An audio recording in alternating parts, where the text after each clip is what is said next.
سنیے حسب و نسب میں تان کرنے والے کون تھے؟ نبی کے حسب و نسب میں تان کس نے کیا؟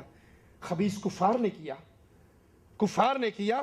تو پھر کفار کے طعن کے جواب میں اللہ کے نبی نے اپنی عظمت بیان کی اور کفار کی بد زبانی کا جواب دیا۔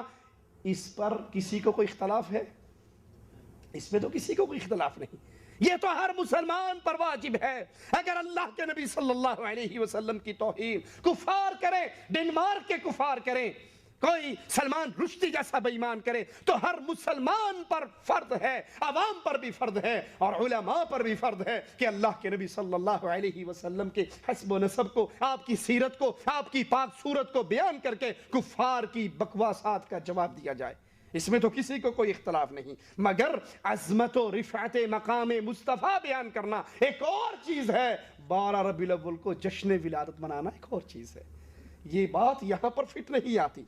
کیا اللہ کے نبی صلی اللہ علیہ وسلم نے، چلے اسی حدیث کو دلیل پکڑتے ہیں تو آگے آئیے، کیا رسول اللہ صلی اللہ علیہ وسلم نے ہر 12 ربیع الاول کو منبر پہ کھڑے ہو کر اپنا یہ حسب و نسب بیان کیا؟ ہر 12 ربیع الاول کو صحابہ کرام باہر نکلے، جلوس نکالا، جھنڈے لگائے، چراغاں کی، روشنییں کی؟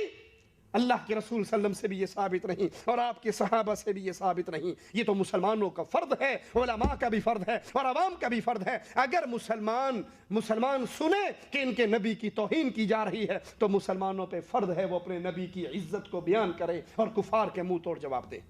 مفتی صاحب کی چھٹی دلیل کہتے ہیں صحابہ کرام ایک دوسرے کے پاس جا کر فرمائش کرتے تھے کہ ہم کو حضور علیہ الصلوۃ والسلام کی نعت شریف سناؤ۔ اس سے ثابت ہوا میلاد سنت صحابہ بھی ہے۔ مشکات میں ہے، حضرت عطا فرماتے ہیں کہ میں عبداللہ بن عمر بن عاص کے پاس گیا اور کہا مجھے حضور کی وہ نعت سناؤ جو تورات کے اندر موجود ہے، جاء الحق صفحہ نمبر 234۔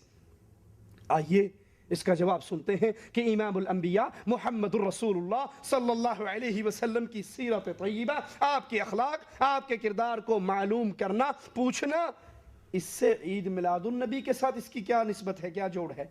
یہ تو ہر روز ہزاروں نہیں، لاکھوں نہیں، کروڑوں مسلمان اپنے علماء سے نبی کی سیرت کے بارے میں سوال کرتے ہیں، نبی کی نماز کے بارے میں سوال کرتے ہیں، نبی کے اخلاق کے بارے میں سوال کرتے ہیں، کوئی نبی کے روزوں کے بارے میں سوال کرتا ہے، مسلمان حج میں نبی کے حج کے بارے میں سوال کرتے ہیں، کوئی نبی کے نکاح کے بارے میں سوال کرتا ہے، کوئی نبی سے طلاق کے مسئلے پوچھنے کے لیے علماء سے پوچھتے ہیں اللہ کے نبی نے اس میں کیا فرمایا۔ اس کا عید میلاد النبی سے کیا تعلق ہے؟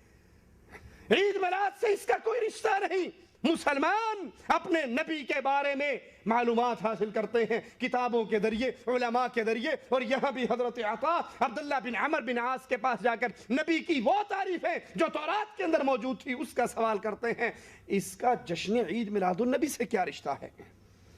پھر اگر حدیث میں یہ ہوتا کہ صحابہ کرام خاص ربیع الاول کی 12ویں تاریخ کو اکٹھے ہو کر ایک دوسرے سے نعتیں سنتے، اگر صحابہ کرام ہر 12 ربیع الاول کو اکٹھے ہو کر حضرت عطا عبداللہ بن عمر بن عاص سے کہتے اٹھو اور نعت سناؤ، دوسرے صحابی کسی اور سے پوچھتے، کوئی کسی اور سے سنتا، سارے صحابہ مجلس جما کر اکٹھے ہو کر محفل لگا کر مسجد نبوی میں بیٹھ کر نبی کی نعتیں، نبی کی شان میں تعریفیں سنتے سناتے، تو پھر بھی ہم ماننے کے لیے تیار ہو جاتے کہ اللہ کے نبی صلی اللہ علیہ وسلم نے فرمایا علیکم بسنتی وسنت الخلفاء الراشدین، تم پر میری سنت اور میرے خلفاء کی سنت ہے، اس کو لازم پکڑو۔ آپ صحابہ سے ہی یہ مثال دے دیجئے، یہ دلیل دے دیجئے، جلوس آپ کو معاف کرتے ہیں، آپ کو جشن معاف کرتے ہیں، ہم کہتے ہیں کیا نبی کے صحابہ نے ہر 12 ربیع الاول کو اکٹھے ہو کر نعتیں سنائیں، نبی کا تذکرہ کیا؟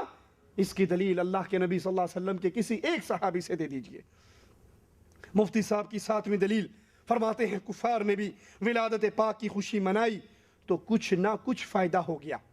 کفار نے نبی کی ولادت کی خوشی منائی تو کچھ فائدہ ہوا، چنانچہ صحیح بخاری میں ہے جب ابو لہب مر گیا تو اس کے گھر والوں نے خواب میں دیکھا، برے حال میں تھا، پوچھا کیا گزرا؟ ابو لہب نے کہا یہ جو شہادت کی انگلی ہے نا، اس انگلی سے پانی ملتا ہے، اس کو چوس کے اپنی پیاس بجھا لیتا ہوں، کیونکہ میں نے اس انگلی سے صوبیہ اپنی لونڈی کو نبی کی ولادت پر آزاد کیا تھا۔ بات یہ ہے کہ ابو لہب ابو لہب حضرت عبداللہ کا بھائی تھا، اس کی لونڈی صوبیہ نے آ کر اس کو خبر دی تھی کہ آج تیرے بھائی کے گھر فرزند پیدا ہوا۔ اس نے خوشی میں اس لونڈی کو انگلی کے اشارے سے کہا جا تو آزاد۔ یہ سخت کافر تھا جس کی برائی قرآن میں موجود ہے، مگر اس خوشی کی برکت سے لونڈی کو آزاد کرنے اور نبی کی ولادت پر خوشی منانے کی برکت سے اللہ نے اس پر یہ کرم کیا کہ جب دوزخ میں بھی اس کو پیاس لگتی ہے تو اپنی انگلی کو چوستا ہے، اس سے پانی نکلتا ہے، اس کی پیاس بجھ جاتی ہے، حالانکہ وہ کافر ہے۔ جاء الحق صفحہ 235۔ یار لوگوں کو بہت بھاگ دوڑ کے عید میلاد النبی منانے کی کوئی دلیل ملی بھی تو ابو لہب کے عمل سے ملی، ابو بکر کے عمل سے، عمر عثمان و علی کے عمل سے نہیں ملی۔ مان لیجئے فرض کی ایک لمحے کو ہم اس قصے کو بھی مان لیں، پھر سوال پیدا ہوتا ہے ابو لہب کے اس قصے پر اگر یہ قصہ عید میلاد النبی منانے کے لیے دلیل ہے، میرے محمد علیہ الصلاۃ والسلام کے صحابہ نے عمل کیوں نہیں کیا؟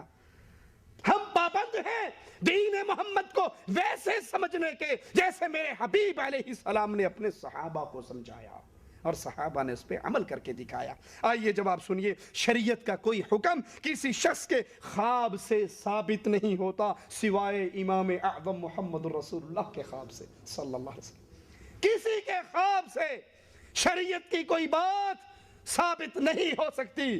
ہاں میرے آقا امام الانبیاء کو اگر خواب بھی آتا ہے وہ نبی کا خواب بھی وحی ہوا کرتا ہے اور شریعت ہوا کرتی ہے، لیکن نبی کے بعد یہ اتھارٹی کسی اور کو، اور اگر یہ اتھارٹی اوروں کو ملنے لگ جائے تو خواب دیکھنے والوں کی لائن اتنی لمبی لگے گی کہ سننے والے نہیں ملیں گے۔ ہر مولوی صبح اٹھے گا مینوں خواب آیا جی راتی یہ گل ہوئی سی، وہ کہتے ہیں کہ عورت کا خامن مر گیا بیچاری کا، صبح صبح مولوی صاحب کا کھانے کا پروگرام بنا، اس کے پاس پہنچ گیا، کہنا بی بی مینوں خواب آیا ہے۔ کہتے مولوی صاحب کیا خواب آیا؟ کہ خواب میں تیرے خامن سے ملاقات ہوئی، جسم سے ننگا، سر سے ننگا، پاؤں سے ننگا، سردی ٹھنڈیا سی، برا حال تھا اس کا۔ میرا تو مقتدی تھا نا، آج رات پھر خواب میں آئے گا، اس کا سوٹ، اس کی پگڑی، اس کی جوتی، او مینوں دے دی، میں اگے دے دیاں گا۔ بی بی نے جوتی اتاری، اس مولوی کے سر میں چار ماری۔ کہتا مولوی صاحب کہتا بی بی تو کی کیتا، تجھے کیا ہوا، کیا کیا؟ کہتے مولوی صاحب میرا خامد راتی میرے خواب چ بھی آیا سی تو مینوں دس گیا سی بھی مولوی نے آ کے تینوں ڈرامہ کرنا، چار جوتے ماری۔ اگر یہ خواب دلیل ہو تو کھانے کے ڈھنڈورا پیٹنے والوں نے ایسی لمبی لمبی کہانی خواب کے نام پہ گھڑ لینی کہ مرید کھلا کھلا کے سارا سامان ختم کر دیں، مولویوں کا پیٹ